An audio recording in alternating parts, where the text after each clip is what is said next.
Des sujets dont on ne parle pas souvent au Cameroun, moi, je retiendrai celui de la santé mentale au travail. Pas seulement au Cameroun, mais de manière générale en Afrique.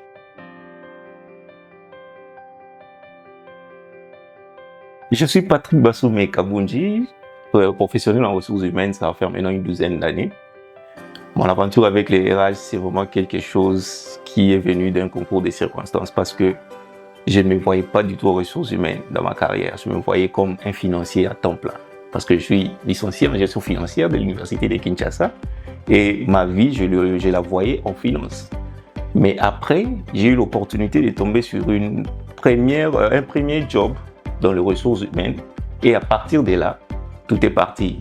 J'ai continué à évoluer et j'ai aimé la chose. Je me suis dit, plus jamais, je remettrai les pieds en finance. Être un bon HR au Cameroun, vous devez d'abord être un bon HR partout ailleurs. Nous sommes dans un monde globalisé où les pratiques sont en train d'être uniformisées partout et surtout quand vous travaillez dans le multinational, vous avez tendance à apporter des pratiques qui viennent de partout.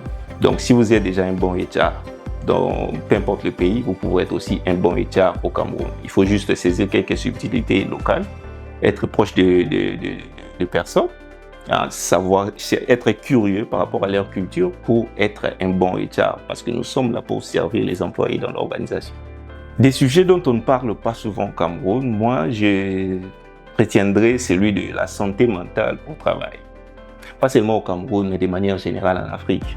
Ça c'est encore un sujet qui n'est pas facilement accepté, que ce soit par les employeurs ou même par les employés, parce que d'une certaine manière, présenter les problèmes, des difficultés mentales au travail paraît comme une faiblesse jusqu'à nos jours malheureusement, mais il va falloir petit à petit, surtout avec les pratiques adoptées dans le multinational, petit à petit commencer à adopter cette notion aussi, parce que vous savez avec les hommes, c'est différent que quand vous travaillez avec les machines.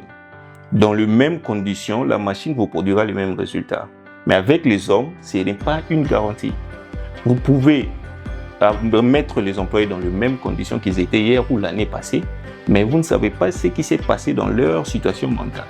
C'est comme ça que nous constatons, au bout d'un moment, un employé qui était super performant, au bout d'un moment, ça commence à décliner, alors qu'après juste quelques conversations, vous allez constater qu'il y a un problème de santé mentale.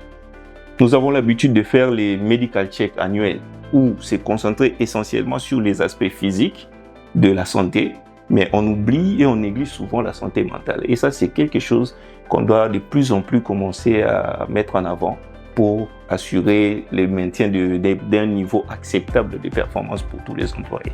La place du HR dans le business doit évoluer avec les méga trends qui existent.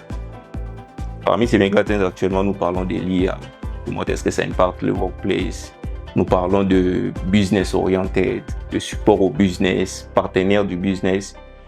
Pour rester relevant, pour rester pertinent dans ce monde, il va falloir vraiment suivre ces méga trends-là afin d'identifier où est-ce qu'on peut intervenir pour continuer à apporter de la valeur. La place de HR restera toujours là, même si demain il y a plus de machines, les HR sera là parce que nous sommes ce qu'on appelle la conscience du business. Les autres sont focus sur le chiffre, sont focus sur le résultat. Nous, on est focus sur les personnes qui produisent ces résultats-là. Donc la place de HR, on doit être proche de ces personnes, connaître leurs besoins et à proposer des solutions en discussion bien sûr avec eux.